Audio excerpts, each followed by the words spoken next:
The Gemara is on Daftet Amud Aleph. Nice. 9a1. Okay, so now the Gemara is basically going to discuss the last line in the Mishnah, right? The Mishnah said, "Chutz miger toshav," right? Yisrael, Akol golim al yidei Yisrael, Yisrael golim al yideihem, chutz miger toshav, except for a ger toshav. Says the Gemara, "Allah alma ger toshav over kochavim." This is where we started off last time. Sorry, actually, we got to the next piece, didn't we? 9a2, excuse me. We're on 9a2. Right, we had the two opinions of Rav Chizda and Rava, if you remember, okay? We're now up to the last piece. We got up to Omer Mutar, the higher level. Vazdu l'tamayu, no? Isn't that what we're up to? Yeah. Okay. Vazdu l'tamayu, and they go according to their reasoning. The Itmar, the Gemara says, because we learned, what happens if a person sees an animal and they thought it was a human being? So they went hunting, and what did they shoot? An animal. What did it turn out to be that you killed? A human being. Sorry? Happened in the Torah. Oh, with Dick Cheney. Happened in the Torah also, by the way. You know that? Right? With the whole story with Lamech and Cain. And then he hit his son. He thought he was killing an animal. It turns out it was Cain. When they told him what was going on, he claps his hands and he kills. Right, unbelievable.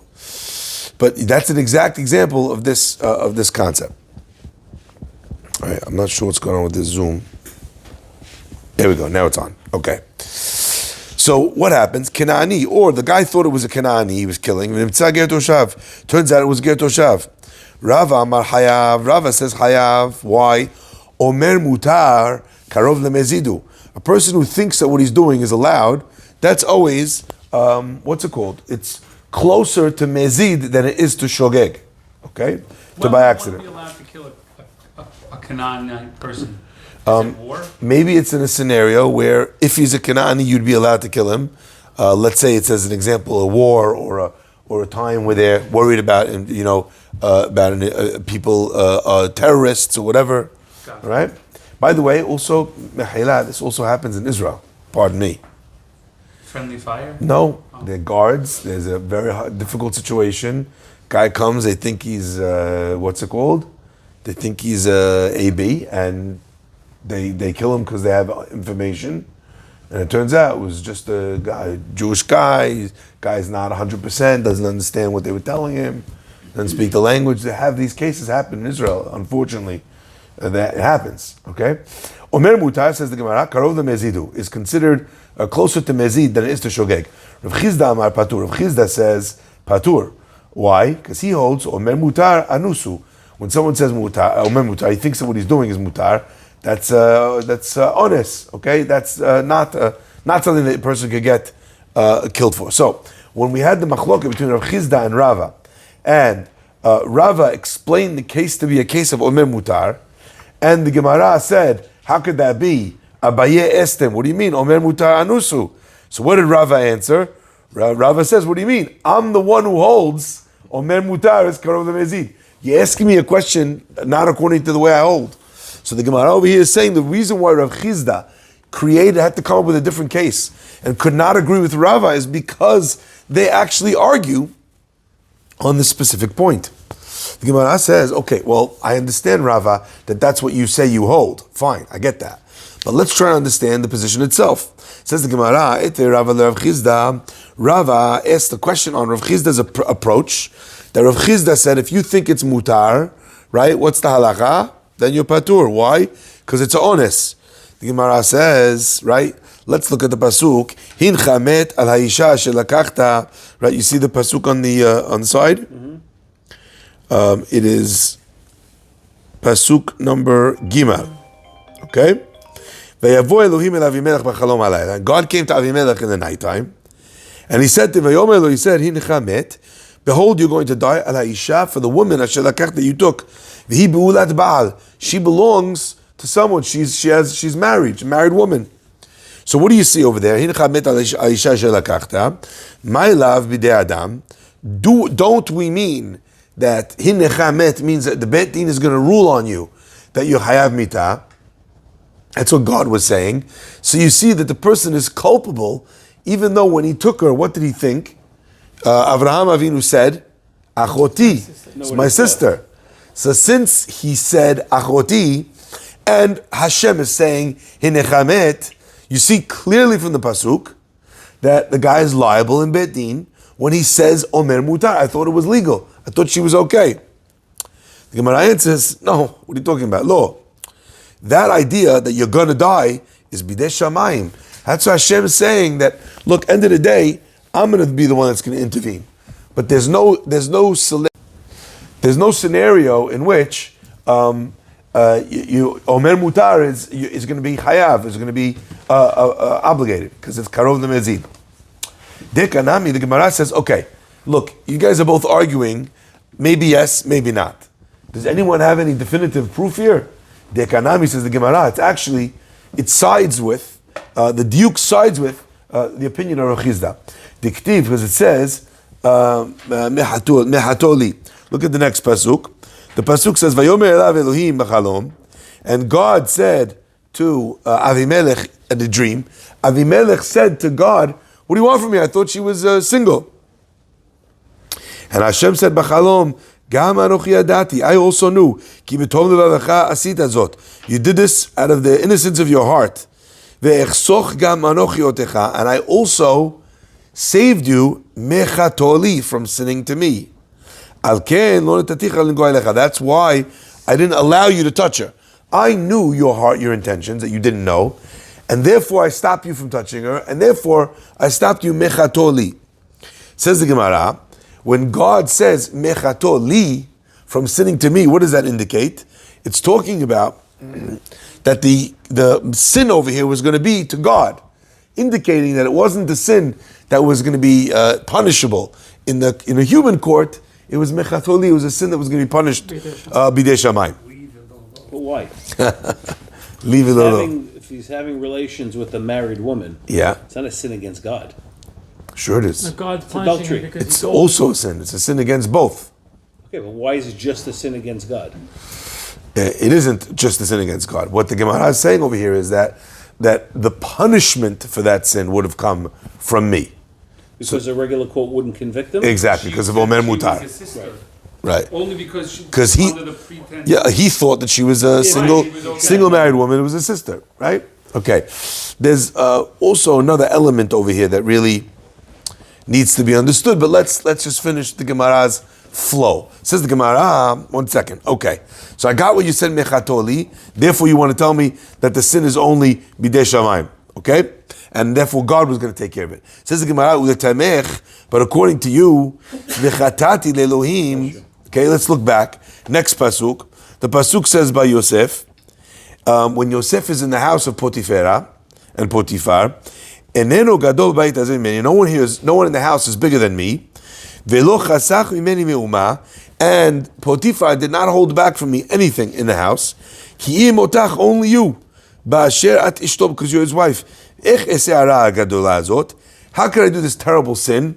V'chatati le'Elohim, and I will have sinned to God. Says the Gemara, your diuk, that when it says sinned to, is referring not to who the sin was to, but to who the sin was going to be punishable by. So why does it say v'chatati le'Elohim? Le'Elohim v'lo Adam. In this case, he knew it was a married woman. It was his master's wife. He didn't think it was his sister. So if the word mechatoli says that the punishment's going to come from God and not from man, then you'd have to then extend that logic to when it says v'chatati le'Elohim, and I will have sinned to God. Because by Yosef he would have been ruled in a Beit Din as... And it was an act of adultery. Right. Okay? Ela, says the Gemara, Ela, even though the Avera would have been to God, Dinod Masul Adam, right? Still, right? Even though it says Le'Elohim, to God, still halakha would be that he would be punished in a court of law. Hachanami Dino Musar Masul Adam. So too, also over here, we would say that his judgment was going to be given over to a court on earth. Even though it says mechato li, still he would be punished in a court on this world. Just like even when it says chatati le'Elohim, still you would be judged in and punished by a court on earth. Okay? So far so good? So the Gemara tried to bring a proof. The Gemara then undid that proof by finding another pasuk that uses the same language, which there it's clear he would have been punished in a court on earth. Okay. Therefore we have no proof from the Gemara, but from the pasuk before. Et be'abai l'Rava, abai es Rava. Let's go back to that pasuk before. Avimelech says to God, V'Avimelech lo karav elea, and Avimelech did not come close to her. Vayomar, and he said, Amonai, my God, Hagoy gam tzadik ta'arog, are you going to kill a regular person and along with a tzaddik, an innocent person, or a wicked person, together with intent, even though there was no intent? Hagoy gam tzaddik, you have a nation or a people that is that seemingly is innocent. They've done nothing wrong, right? And still you're going to punish them, okay? And we understand already, like you said, Jonah, before, that the reason for that, why his innocence, was because he was told that it was a sister. So what do you see from there? You see from the fact that when Avimelech said to God, I didn't know, therefore I'm innocent, what happens? God didn't punish him. So what do you see? Be'omer mutar is patur. Yeah, when you think you can do something, you're patur. Patur. So the Gemara proves it now, not from the beginning of the story with Avimelech, but from Avimelech's closing statements. Okay? Says the Gemara, Patur from being punished. From Hashem? Hashem says, I was going to kill you. Avimelech says, what do you mean? Bahagoygal tzadik ta'arog. I didn't know anything. And if I thought it was mutar, If he did. It's saying as if he did. If he did. if he did, God said, He would have done something. God says, I stopped you from doing this because otherwise you would have gotten killed. The implication is that he would have gotten killed. Avimelech said, what are you talking about? Why did I deserve to be killed? I was innocent. And God doesn't retort after that final closing statement, indicating that if a person thinks he's innocent, he doesn't know that what he did was asur, then he's patur, because you see, God accepted what Avraham said, Avimelech said. The Gemara says, no. Hatam kidekamehadri ilave, right? Ve'ata hashev eshet ha'ish kinaviu, right? Take a look back now at the next pasuk. What happened after that? Ve'ata, now Hashem says, Hashev eshet ha'ish, return the wife of this man. Why? Ki naviu, because he's a prophet. V'itpalel ba'adcha, and he's going to pray for you. Ve'chaya, and you'll live. V'me'encha meshiv, and if you don't return her, you should know, ki mot tamut ata v'chol hashelach. You and everyone else that belongs to you, your whole court, your whole country, everyone's going to die. So what do we see from there? We see from there that HaKadosh Baruch Hu then adds, and he explains that he needs to return back this woman, and otherwise he's going to die because she's the wife of a prophet. Eshet navihu ditadar delav navi lo titadar. I don't understand. She was a regular lady. The reason why he has to give her back is because Abraham's a navi. If he was not a navi, you allowed to show his wife? Ela kidamar Rabbi Shmuel bar Nachmani. No, it's what Rabbi Shmuel bar Nachmani used to say. This is what he said to him. Now, return a man's wife, and there it doesn't say return the Navi's wife. Return a man's wife because you got to return a man's wife, right? And on that you said, Hagoy gam tzadik ta'arog, that you were worried that I'm going to kill this entire innocent nation, for this action. Halo hu amar li achotiu, because you said that he said that it was his sister, right? On that, Naviu, Avraham, Hakadosh Baruch Hu is saying to Avimelech, Naviu is a prophet, umimcha lamad, and he understood from you that this is what he needed to say. Why?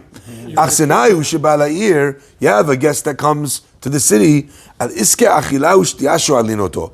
Usually, you ask him, right? You want to drink, you want to eat something.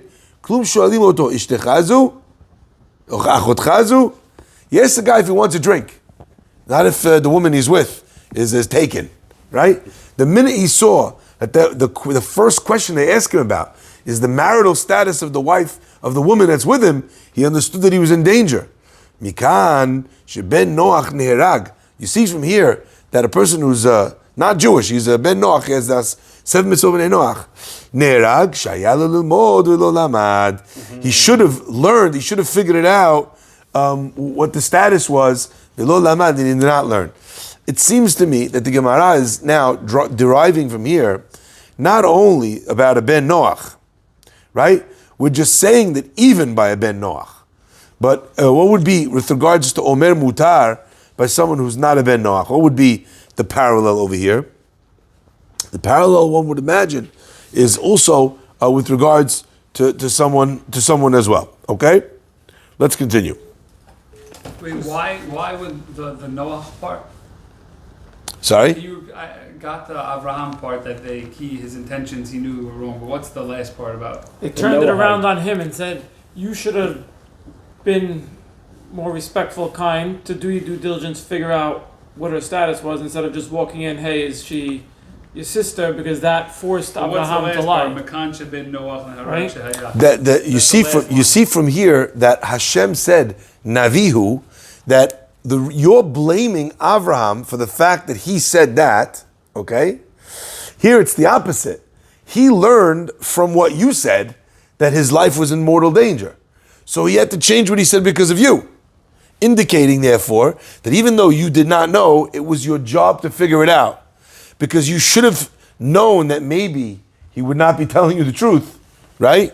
Because of the fact that you're asking him not about The leading question. exactly, yeah, leading the witness. No, but is there a distinction between being a Noahite? Right, that's the last That's, line. I think, what he was asking. No, I understand that that's the question, and the way I was expressing it is that the Gemara says it mikan that we prove from here on a ben Noach. He should have done his due diligence. That the way I'm learning it is that it's even though he was a ben Noach, still he has that obligation.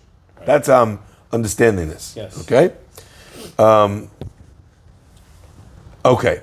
Let's continue. Changes the whole story. Topsy-turvy. Yeah. It's very logical. Learn the whole story your whole life. Logical. My rabbi also used to say it a little bit differently. My rabbi used to say it like this. He said, you cannot create a scenario where people can't come to you with their issues and then blame them for not coming to you with their issues. You have a culture in your office. My rabbi said this all the time. You have an office. A guy comes in, tells you about a problem. You kill him for telling you about the problem. You know what you could be sure about? That any other problem that you have in the office, no one's coming to tell you. Easier not to say anything. Let the whole place fall apart. What am I going to get killed for? So you can't create. Avraham Avinu walks into a situation where he understands immediately that this is a place that there's no Yirat Shamayim. So don't be upset afterwards that I can't believe my children wouldn't say anything to me. How could you be? You don't come to me. Why don't you confide in me? How come you're asking everyone? You're not asking my advice. What do you mean? You made it impossible for them to come to you. That's why they're not coming to you. All right? Let's carry on. Says the Gemara. You know what the case was? Can I give you the case? You want to hear the case? Sure. There was a guy in the yeshiva at the time, and the guy was very, very high opinion of himself, somewhat unwarranted. But the guys, they let him, they let him ride. Oh, you're very nice. But the guy was saying ridiculous.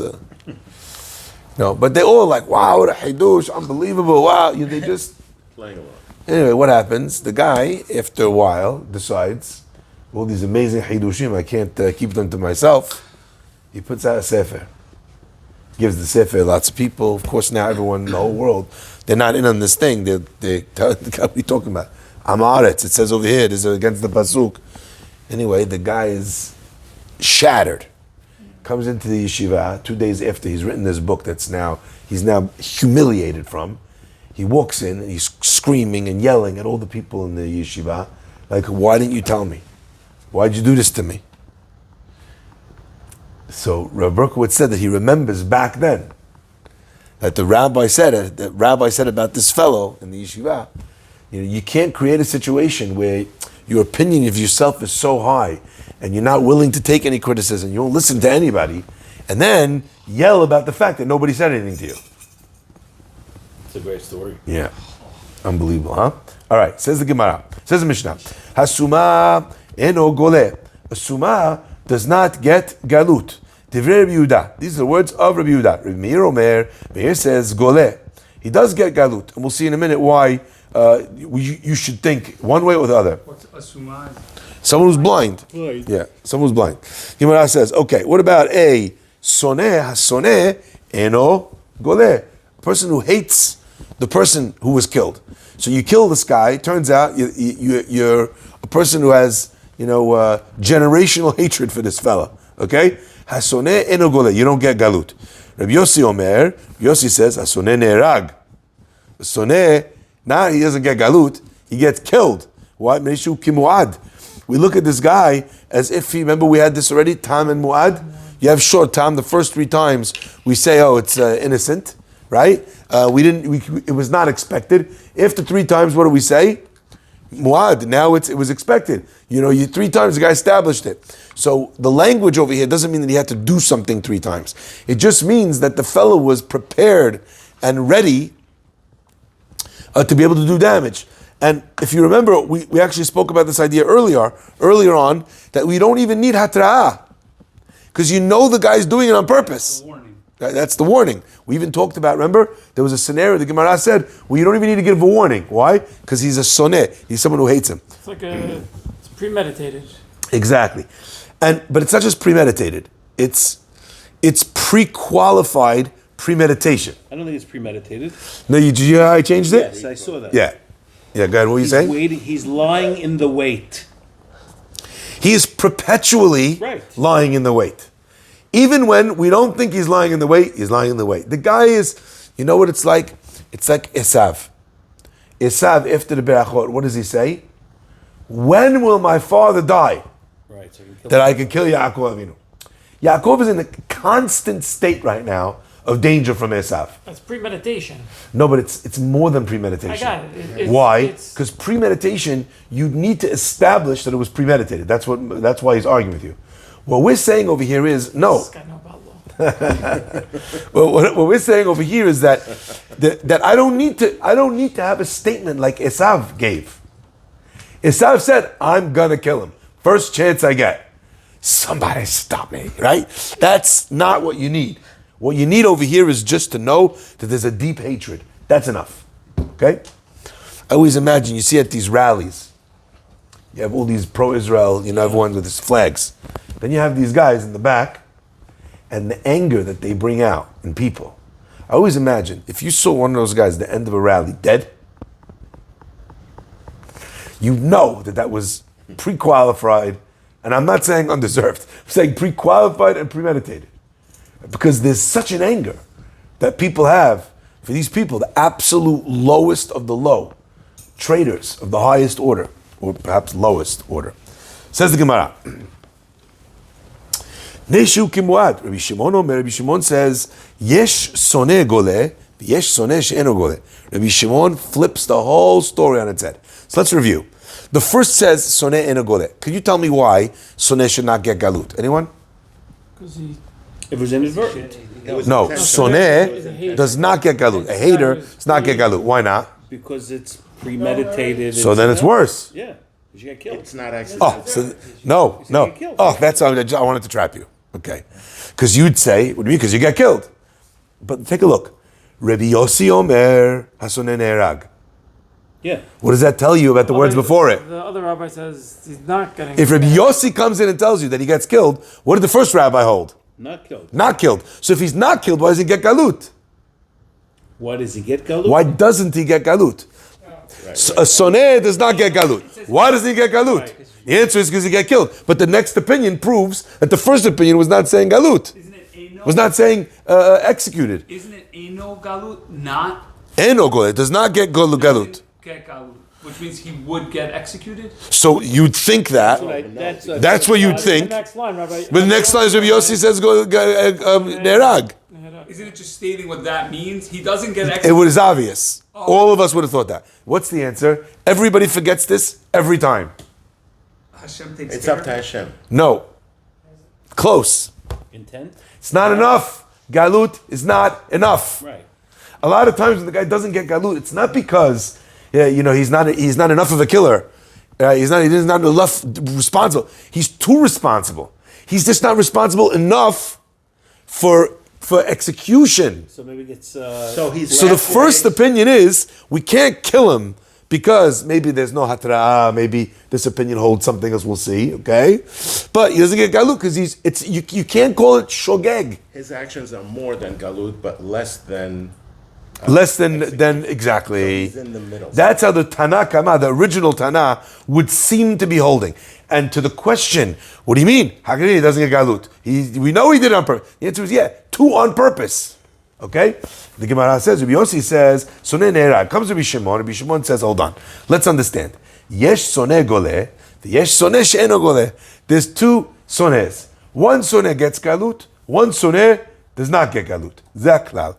Let's understand the rule. Kol shu yachol lomar ledat harag en goleh. Anytime where we can understand that the guy killed ledat with wisdom, with foreknowledge or intention, okay, en goleh, you can't give him galut because Not enough. not enough. Shelo ledat, and the guy did it without knowing for sure, harez goleh, then you would get exile. So watch this. Just imagine for 1 second. I hate this guy, but the killing that I did precludes any possible even understanding of what might have happened. I'll give you an example. Watch this. I'm at the top of a mountain. Remember we talked about this? Every guy ever takes a rock. What does he do? Throws it. Throws it off the mountain. Kills a guy down below. What did we say? What did we say back then? If you kill someone down below, it's on the way down. You should have known because it's a public area. That's the case of galut, correct? Yeah. You're going to tell me he's a soneh. It's 3 miles from there's no way he knows who that is. So even though he is a soneh, it is impossible that he knew that he was killing that guy. So that would be an example of a established soneh who would go to galut because even though we know that he would have wanted to kill him if he would have known it was him, but there's no way that he knew it was him. So that would be an example of what Rabbi Shimon is saying, V'shelo ledat harag harez goleh. Okay? Clear so far? What if, Yeah? let's say the guy that was throwing the rock on top knew that the guy he was killing was somewhere in there. There's a bunch of people, but he doesn't know exactly, who he's It's throwing. still left a chance. I think that would still be shogeg. Now, if his intention was, look, I'm gonna take a shot. I know there's 3 guys down there. I think one of them is Adolf Hitler. I'm gonna throw a rock, and if it's his cousin Samuel Hitler, I'm okay with that, right? Yeah. Then, in that scenario, his intention is to kill the guy. But we already talked about this idea. Nitkaven, he tried to throw it here and it went there. We tried to kill this one and it hit that one. Remember? Yeah. So we already talked. So those laws would also play into how we would understand that case. The Okay. opposite, because in those other ways, if you looked and there was no one there, and then you threw it, Yeah. here you're actually then the outcome is different. Than here, you actually see people and you're throwing it because you see them. I would argue that it's intentional. What do you mean it's intentional? Throwing the rock off the mountain, Yeah. knowing people are down there. No, you don't know people down there. People might be down there. That's the case of galut. And what we say is you can't say it's honest because people are there. People have the right to be there. It is a public thoroughfare where you threw the rock. If the area belonged, as an example, the distinction would be, let's say this is my property, I don't allow anyone to go on it, and then I threw that rock, there would be no problem. Okay? Let's continue. Says the Gemara, okay? Let's try and understand now the Machloket, Rabbi Meir, and Rabbi Yehuda.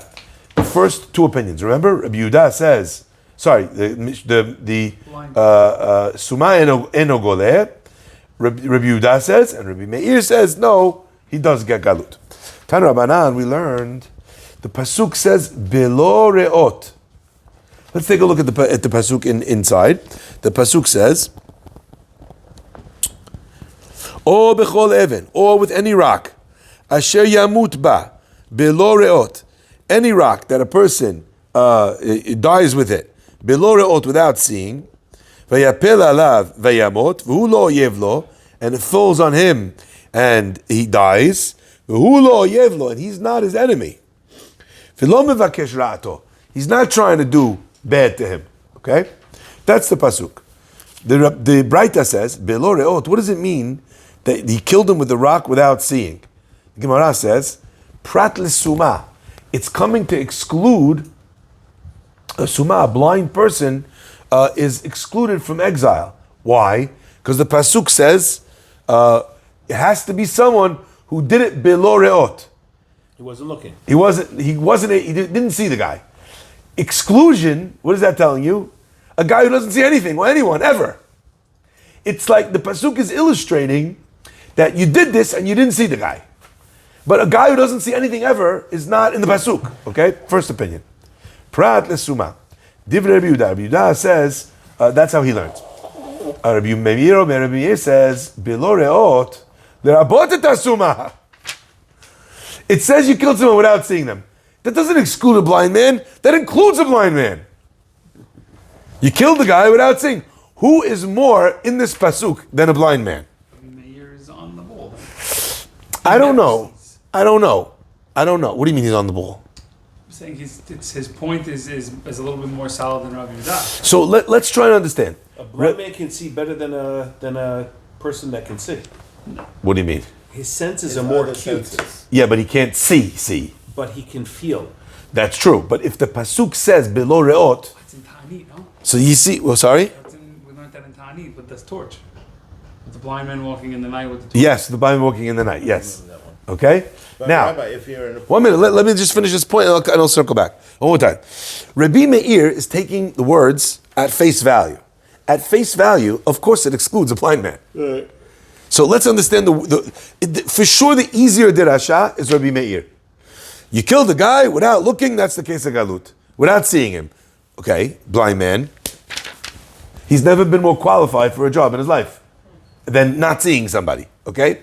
Comes Rabbi Yehuda. Rabbi Yehuda says, no.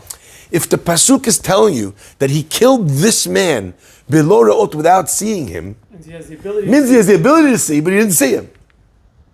Okay? So that's how Rabbi Yehuda is using those words. So therefore, I always love when you have two opinions. They both have contradicting halachic outcomes. And if you ask each of them, well, where are you coming from? The guy's like, well, there's clearly two words in the pasuk that support what I'm saying. What are they? Oh, below re'ot. Yes, the guy, okay, all right. What's the other guy? The other guy's learning exactly the opposite from the same words. I always love when that happens, okay? So, let's continue. The Gemara says, so what are you going to say? Shouldn't there be an expectation if it's a public place, whether you see or don't see, you're obligated, you're held responsible? So The public whether place- the guy's blind or he could have seen, he's still responsible if he killed someone who came in his way. So the interesting thing is, when we learned about whether you should expect someone in that place, that was distinctions in the culpability based on the location. There, if you remember, we used the pasuk describing the location of the murder to illustrate which locations are mutar, and are chayav, and which ones are patur. Like as an example, it says, in the forest. What is the status of a forest? Because the Torah is laying down that galut happens when you're killed in location type A, forest. Over here, the distinction is in the guy's visual acuity, okay? So what are we learning? We're learning about what kind of visual acuity do you have to have? Because when the pasuk illustrated it through the addition or subtraction of his sight, that's how we place that. So it's not coming to tell me about the location. The location would be described by the Torah describing the location. Okay? Take a look at Rashi, second wide line. Yeah, you see it? Be'lo re'ot prat lesuma.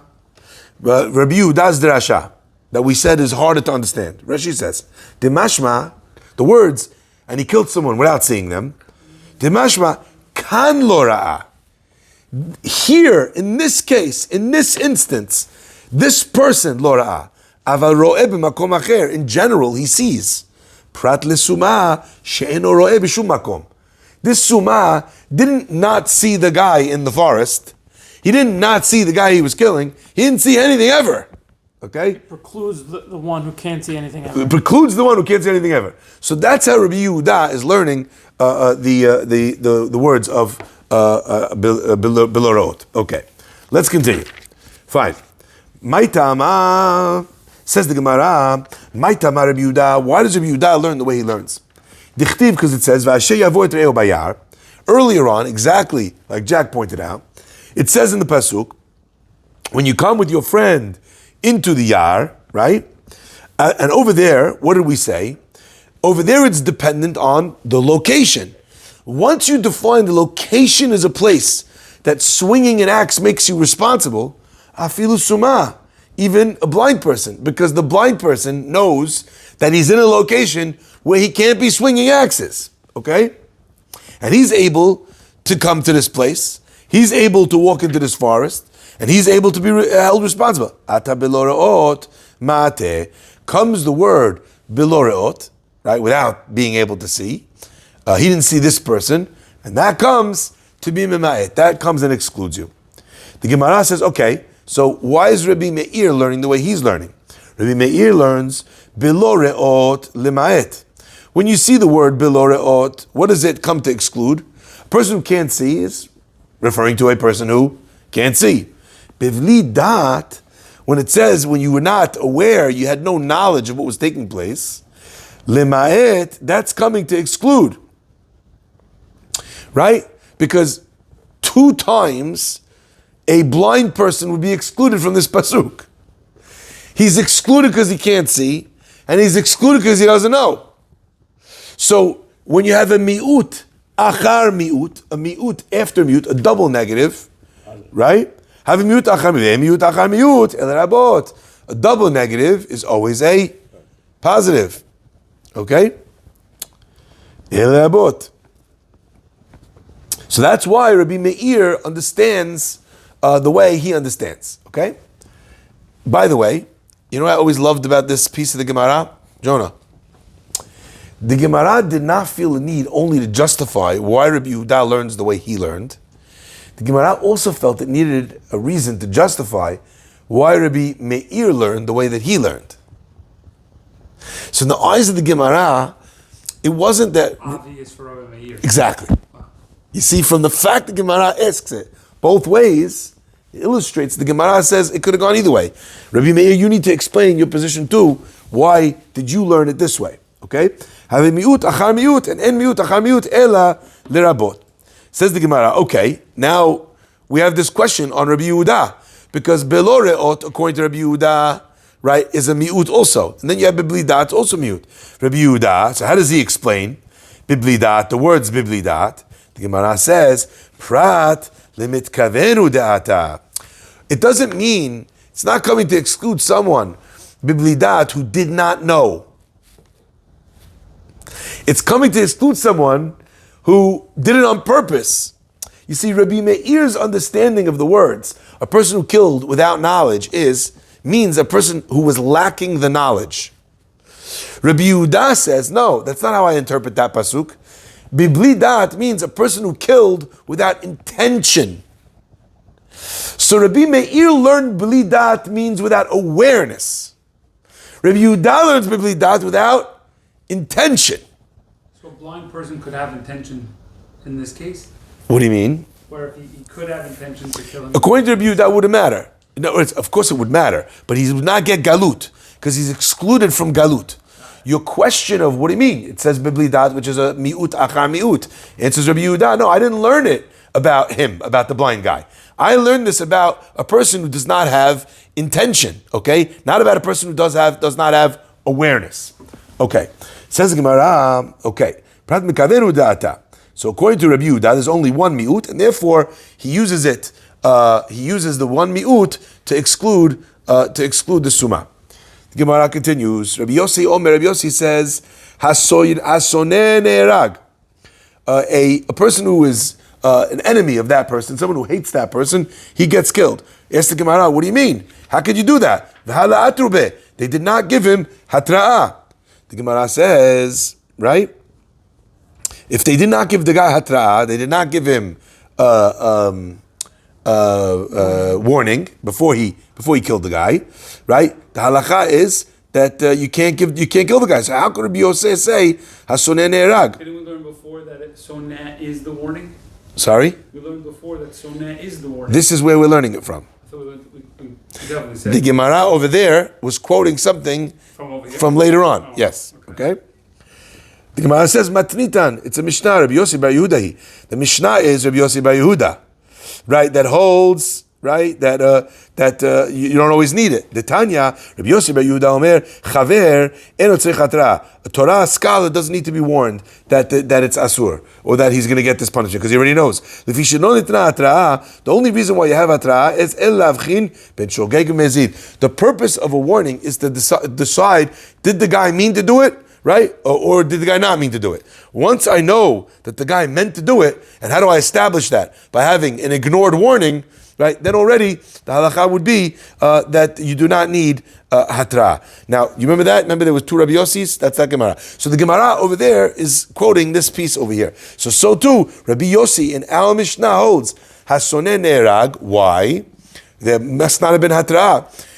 Now, by the way, how did the Gemara know that there was no hatra? It says, Who told the Gemara the halo atrube? Maybe the case over here is that they did give him hatra. Yossi, Can't be. Why?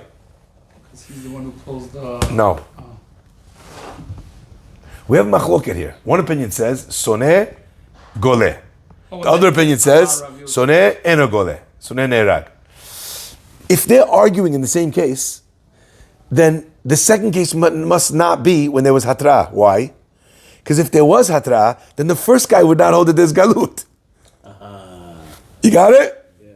So twice we've done this before, where we prove what the first guy is holding or talking about based on what the second guy says. Okay? So the Gemara says it can't be that he was warned. If it can't be that he was warned for the first guy to hold what he holds, how can it be that the second guy holds what he holds, which is ne'erag? Gemara answers, Rabbi Yossi holds according to that opinion, Rabbi Yossi Rabbi Yehuda, that hatra'ah is never something that you need per se. You just needed to establish that there was intention here. And if I can establish there was intention because the person is a soneh, then it's enough, and I don't need hatra in order to kill him. Baruch Adonai le'olam, amen ve'amen. Okay, so we'll